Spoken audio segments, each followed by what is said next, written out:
World Athletics Championships 2025. Sydney McLaughlin-Levrone Scorches to women's 400-meter gold, just misses world record. The 26-year-old comes home in 47.78, the second fastest time in history, ahead of silver medal winner Marilady Paulino and Sua E. Nazer, who claims bronze. Sydney McLaughlin-Levrone has won the women's 400-meter gold in the falling rain at the World Athletics Championships in Tokyo on Thursday, September 18th. Having claimed 2 Olympic golds and a world title in the 400-meter hurdles, the 26-year-old has secured her first global title in the flat event, crossing the line in a time of 47.78 seconds, just outside the 40-year-old world record of Marita Koch, 47.60. While she may have missed out on that bit of history, her run did break the World Championships record from the inaugural edition in 1983, and was the second fastest time in history. I knew the strength was there, especially after the semi. I knew there was more in the tank, she said after the race. So it was about staying composed. I knew it was going to be a battle down the home stretch, and it was really about focusing on my lane and trying to stay as relaxed as possible. Olympic champion Marilady Paulino of the Dominican Republic won silver in 47.98, while Sua E. Nazer Bahrain claimed bronze in 48.19. Even though second-place Paulino was disappointed with the final outcome, she said she still felt like a victor after narrowly missing out on gold. "I feel proud of myself, and I feel like a winner," she said. "I've been competing against the track for 5 years, running nonstop." McLaughlin-Levrone only confirmed she would compete in the 400M flat in the weeks leading up to these championships. However, having broken the U.S. record and set a world lead in the semifinals, her gold medal this evening will go down as one of the most remarkable achievements in recent athletics history. McLaughlin-Levrone's epic gamble turns into a sure bet in Tokyo. The undisputed queen of the hurdles, McLaughlin-Levrone, did not enter these championships as a favorite for gold, having flirted with the 400 flat before the World Championships in 2023, when injury forced her to abandon her campaign. The New Jersey native's decision to transition back to the event for these championships raised eyebrows. But her decision paid off. A U.S. record in the semifinals started the global track community whispering, could she break the impossible-to-break Koch world record in the final? While the answer to that question was eventually no, by a minuscule amount, the lashing rain inside the Japan National Stadium may just have robbed the world of one of the greatest athletics feats ever. Paulino, the pre-championships favorite, stayed with her U.S. rival until the finish line, ending the race in the third fastest time in history. Have no doubts about it.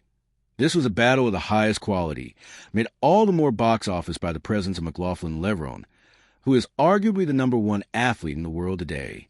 Whether McLaughlin-Levrone will continue with this event or return to the hurdles is anyone's guess right now. Perhaps she will be tempted by the dangling carrot of a potential world record in the 400M, or maybe she will want to turn back to the obstacles, where she is undoubtedly the best that has ever lived. Or perhaps, with scheduling permitting, another option is open to her. Could we see her compete in the 400M flat and hurdles at the next major championships? Whatever she chooses to do, it's sure to be something truly worth waiting for. The stadium in Tokyo is electric, a swirl of noise, anticipation, and color as the women's 400-meter final approached at the 2025 World Athletics Championships. The event had been circled on calendars for weeks, maybe months, not just because it promised a clash of the best one-lap runners in the world, but because it carried the aura of something more, history itself hovering in the air. And at the center of that expectation stood Sydney McLaughlin-Levrone. Already a legend, McLaughlin-Levrone's resume read like a dream. Olympic champion, world record holder in the 400-meter hurdles. The woman who made difficult races look impossibly smooth. But now, she had turned her attention fully to the open 400M, chasing a record that had cast a shadow over track and field for decades. Marita Koch's 47.60, set back in 1985. That number, etched in controversy, whispered about in conversations, revered and doubted all at once, remained untouched through eras of champions. For Sydney, though, it was not untouchable. The semi-final had already provided a taste of her brilliance. She had run with such ease that commentators whispered about whether she was disguising her true strength. Her stride was pure poetry, long, powerful, and efficient, a combination that made the event look deceptively gentle. Yet tonight, there would be no holding back. Tonight, she would be forced to test her limits against the clock, the competition, and perhaps destiny itself. The race begins. The stadium quieted, the hush of expectation falling like a blanket over 60,000 fans. The starter's pistol cracked through the humid Tokyo night, and 8 women exploded from their blocks. Sydney, in lane 5, surged with precision, her body leaning into the curve as if she were being guided by invisible rails.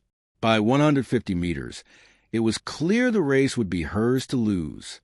Her main rivals, Britain's Amber Anning, Poland's Natalia Kamarek, and the ever-dangerous Shawnee Miller-Wibbo, were pushing hard, their faces contorted in effort. But McLaughlin-Levrone's expression was serene, her eyes fixed, her jaw unclenched, her stride impossibly fluid. At the 200m mark, she was already ahead, her form untouched by strain. Commentators screamed into their microphones, their voices climbing as the clock ticked forward. By 300m, she had carved out a lead so decisive that fans were already on their feet, roaring, clapping, urging her on. The only question was, would the world record fall? A finish for the ages.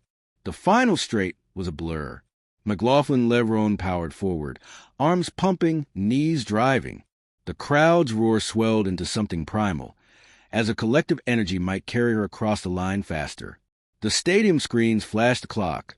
46.8, 46.9, 47.0. She crossed in 47.68 seconds. A gold medal, a championship record, the second fastest time in history. Just 800 shy of Koch's long-standing mark. The crowd erupted, half in celebration, half in disbelief. McLaughlin-Levrone, hands on her knees, breathing deeply, smiled through exhaustion. She had delivered one of the greatest 400m performances ever witnessed, and though the world record had survived by a fraction, the night belonged to her. The weight of history, the margin, just 0.08, was almost cruel. It was as if time itself had resisted, clinging stubbornly to an old relic. Yet, in many ways, the performance carried more weight than the record itself. Sydney had proved that Koch's mark, long seen as an unreachable artifact of a tainted era, could be touched in the clean age of modern athletics. For years, the debate had raged. Would anyone ever approach the record without the cloud of doping suspicions that hung over the 1980s? McLaughlin-Levrone's run answered resoundingly, yes. She did it with grace, discipline, and unflinching talent. She made the impossible feel inevitable, a champion's mindset. When asked afterward how it felt to come so close, McLaughlin-Levrone's response was characteristically calm.